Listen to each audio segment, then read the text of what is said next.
Patients 300 से 400 की sugar लेकर आराम से घूम रहे होते हैं और कहते हैं भाई हमसे तो परहेज नहीं हो सकता, हमें तो कोई दिक्कत ही नहीं है तो परहेज की क्या ज़रूरत।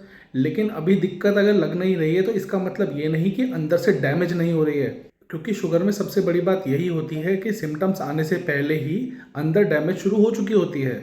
तो आइए जान लेते हैं कि ये डैमेज कहाँ कहाँ होती है। सबसे पहला, हार्ट यानी दिल।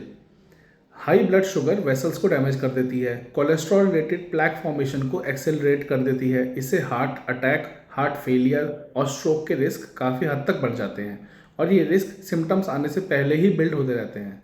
दूसरा, किडनीज। किडनी के माइक्रोस्कोपिक छोटे छोटे वेसल्स पर लगातार हाई शुगर का डैमेज होता है।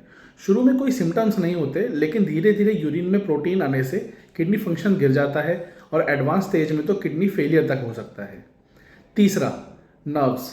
हाई शुगर नर्व्स को डैमेज करती है, स्पेशली पैरों और हाथों की नर्व्स को। शुरू में जलन, झंझनाहट, सुनपन, चुभने जैसा पेन होता है और बाद में नर्व्स इतनी डैमेज हो जाती है कि सेंसेशन ही चली जाती है। चौथा, पैर।